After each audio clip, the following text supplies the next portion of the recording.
자, 말씀 같이 보도록 하겠습니다. 민수기 31장 13절에서 24절 말씀입니다. 민수기 31장 13절에서 24절 말씀 한 목소리로 합독하도록 하겠습니다. 민수기 31장 13절에서 24절까지의 말씀입니다. 한 목소리로 합독하도록 하겠습니다. 시작.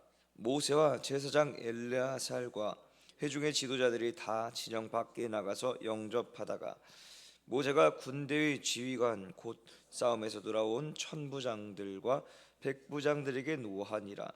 모세가 그들에게 이르되 너희가 여자들을 다 살려두었느냐?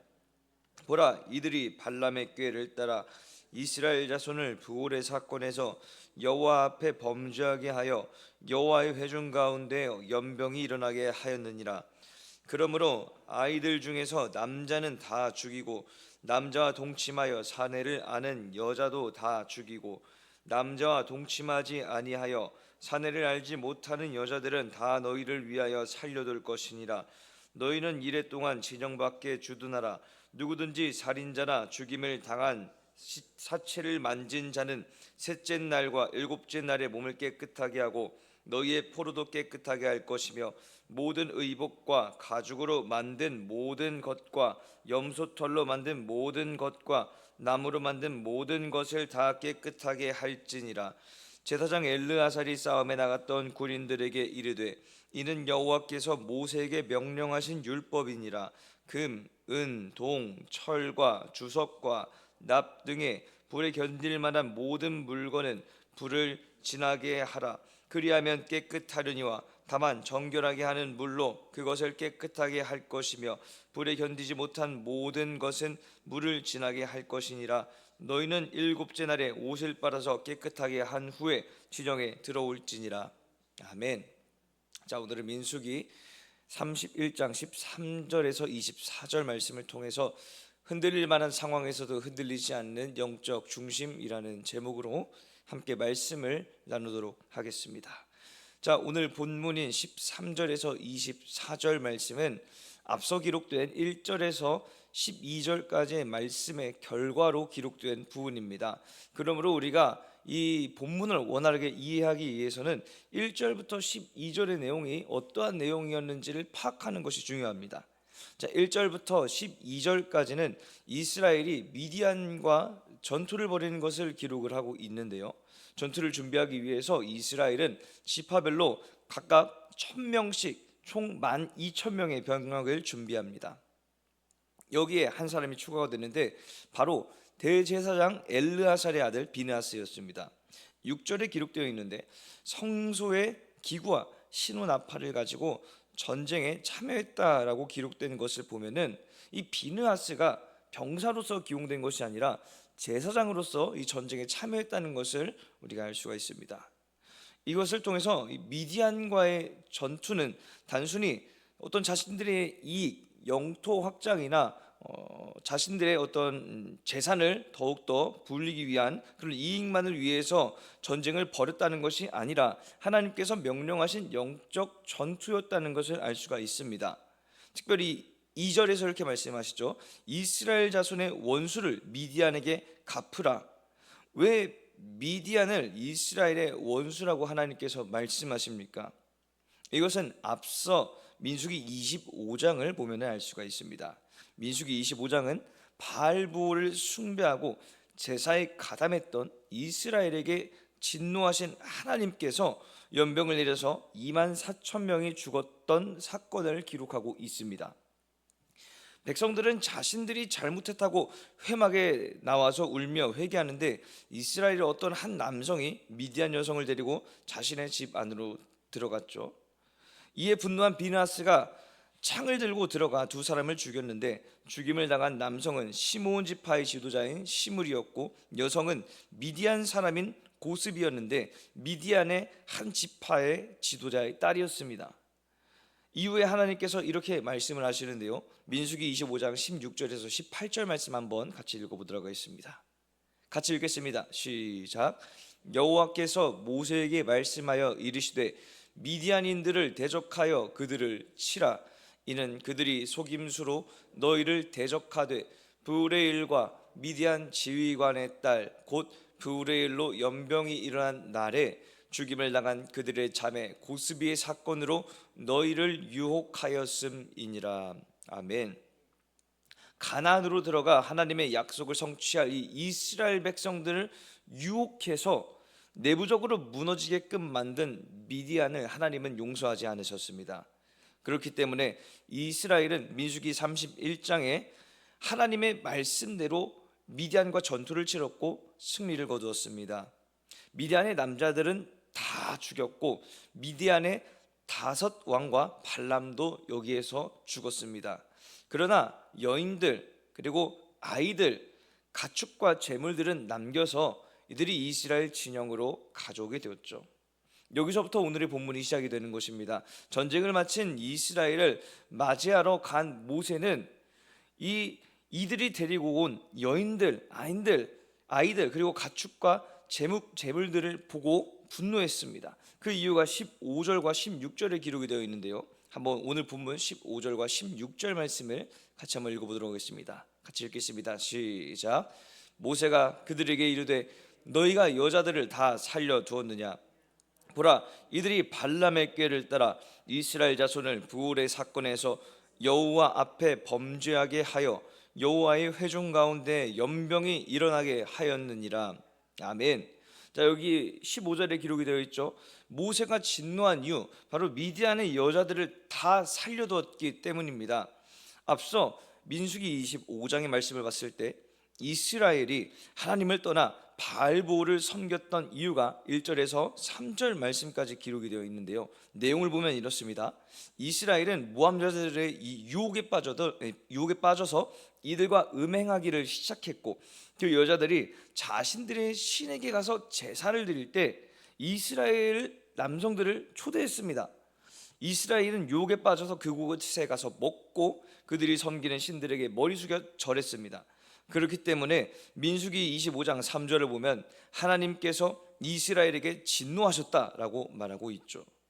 그런데 오늘 본문에서 이스라엘은 자신들이 미디안과의 전투에서 승리했다고는 하지만 자신들을 유혹하고 하나님께 범죄하게 했던 여자들을 살려서 자신의 진영 안으로 데려온 것입니다.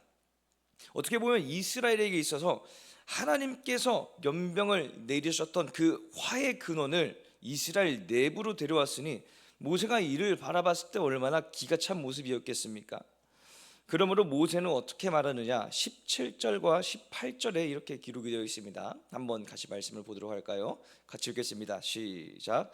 그러므로 아이들 중에서 남자는 다 죽이고 남자와 동침하여 사내를 아는 여자도 다 죽이고 남자와 동침하지 아니하며 사내를 알지 못하는 여자들은 다 너희를 위하여 살려둘 것이니라. 아멘. 자, 죽여야 되는 사람을 17절에서 기록을 하고 있죠. 대상은 남자 아이들 그리고 남자와 동침하여 사내를 아는 여자들이었습니다. 자, 이것을 봤을 때 세상의 시선으로 본다 하면 사실 피도 눈물도 없는 사람이다라고 말할 수가 있습니다. 아이들이라고 하면은 어떤 일이 일어나는지 제대로 파악하지도 못했을 텐데 남자와 동침한 여자들은 우상 문화를 알았다고 해서 죽인다 하더라도 아이들까지 죽이는 것은 너무나도 극악무도한 것이 아닌가 하는 생각이 들 수가 있습니다.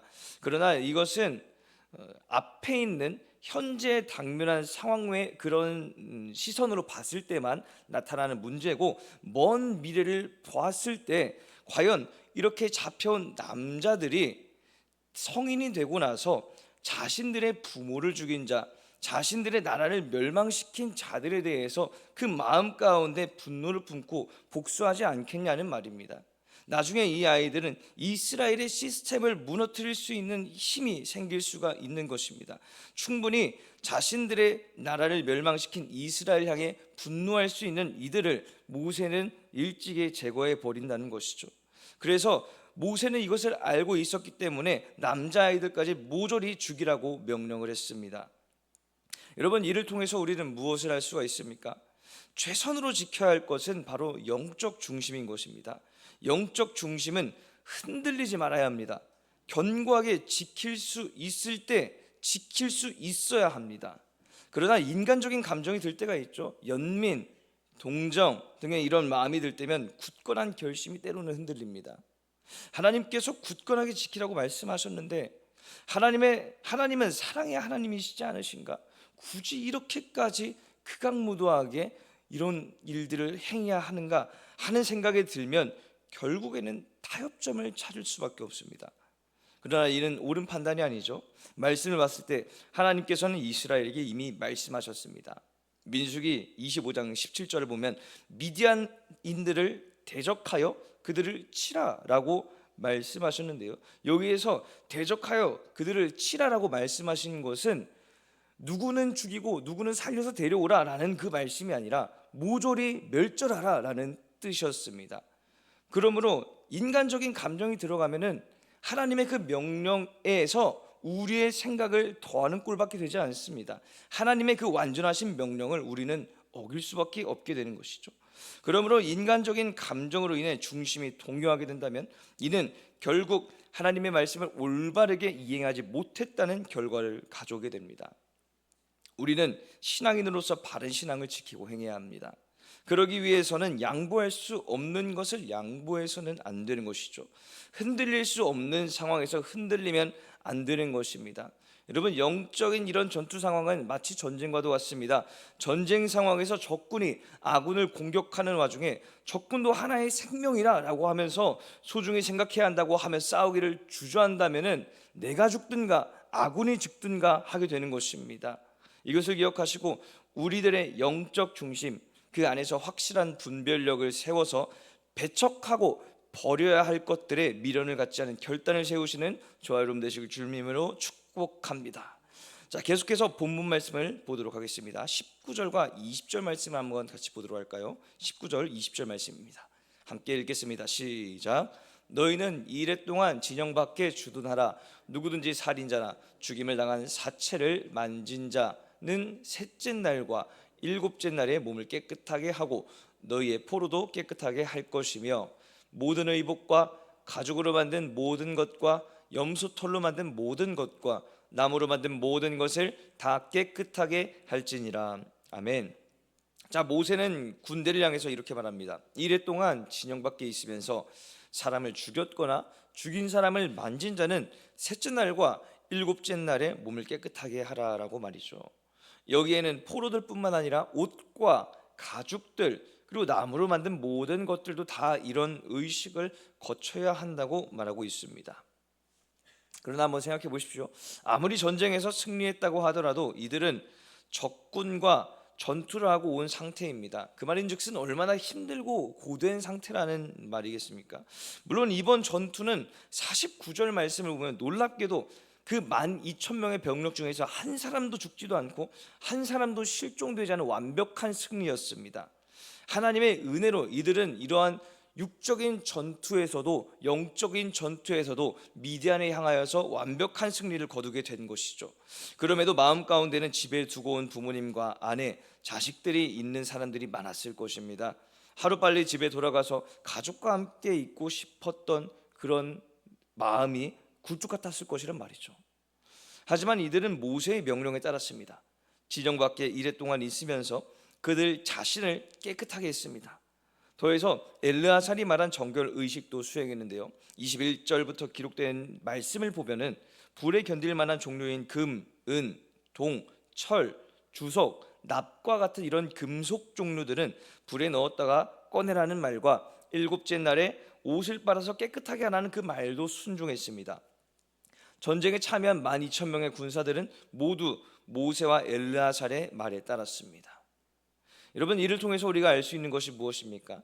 전쟁에서의 그 승리를 통해서 기쁨을 누리고 그리고 얼른 집에 돌아와서 휴식을 취하고 싶다는 그런 마음은 정말로 굴뚝 같지만 그 전에 이들이 행해야 하는 것은 하나님 앞에서 이스라엘 공동체의 거룩함과 정결함을 위한 행동이었습니다. 아무리 자신의 마음이 기쁘다고 해도 이득을 얻었다고 해도 그 중심이 흐트러져서는 안 된다는 것을 이들은 알았다는 것이죠. 먼저는 하나님께서 자신들을 거룩한 백성으로 세우셨음을 깨닫고 부정함에 노출되었다면 아무리 하나님의 사명을 행하고 있다고 하더라도, 그리고 그 사명을 완수했다고 하더라도 정결함을 받아야 하는 것입니다. 그러므로 우리는 어떻게 신앙생활을 해야 합니까? 모든 상황 속에서 늘 우리 자신의 상태를 돌아보고 회개의 말씀으로 자신을 늘 씻어내려야 할 수 있는 것입니다.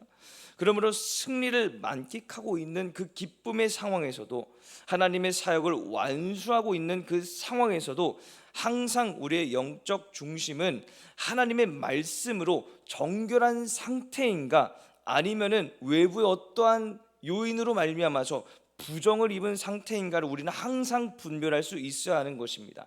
만약 우리가 하나님의 그 사역을 수행하고 있는 상태라고 하더라도 우리 가운데 죄악이 들어오려고 하고, 우리 가운데 부정함이 들어오려고 하고, 우리 가운데 그 어떠한 인간적인 감정, 짜증, 분노, 화남이 들어오려고 한다라면 우리가 먼저 그것을 수행하는 데 있어서 우리 마음을 정결하게 하고 회개하면서 말씀으로 그 부정한 것들을 다 씻어내야 하는 것이죠. 말씀을 정리하도록 하겠습니다. 오늘 말씀을 통해서 우리는 어떠한 영적 중심을 가져야 하는지를 살펴봤습니다. 굳건한 믿음 가운데 연민과 동정과도 같은 이 마음이 믿음을 와해시키려고 하는 상황에서 우리는 본질을 붙잡아야 할 줄 믿습니다. 승리의 상황, 기쁨의 상황, 또는 하나님의 사역을 이루고 있는 거룩한 상황 가운데에서도 늘 하나님의 말씀으로 우리가 그 모든 과정 가운데 깨끗함을 입었는지를 점검해야 하는 것이죠. 그러므로 우리의 모든 삶 가운데에서 믿음이 흔들릴 만한 상황 속에서도 흔들리지 않는 중심을 지키며 늘 주님의 은혜 안에서 승리하시는 저와 여러분 되시길 주님의 이름으로 축복합니다. 우리 공동기도문 선포하도록 하겠습니다. 공동기도문 같이 읽도록 하겠습니다. 시작. 하나님 아버지, 변함없는 주님의 은혜로 삶의 방향을 알려주시고 인도하여 주시니 감사합니다. 인간적인 마음이 들어 믿음이 요동할 때조차 흔들리지 않는 영적 중심을 잡고 오직 하나님의 말씀 그대로 행할 수 있는 굳건한 마음을 허락해 주시옵소서. 양보할 수 없는 것에는 어떠한 타협도 있을 수 없음을 고백하며 우리의 신앙 본질을 흔드는 모든 것을 과감히 배척할 수 있게 하여 주시옵소서. 오늘도 주님께서 세우신 백성들이 바른 신앙과 정결한 마음을 품게 하여 주시옵소서. 예수님의 이름으로 기도드립니다. 아멘.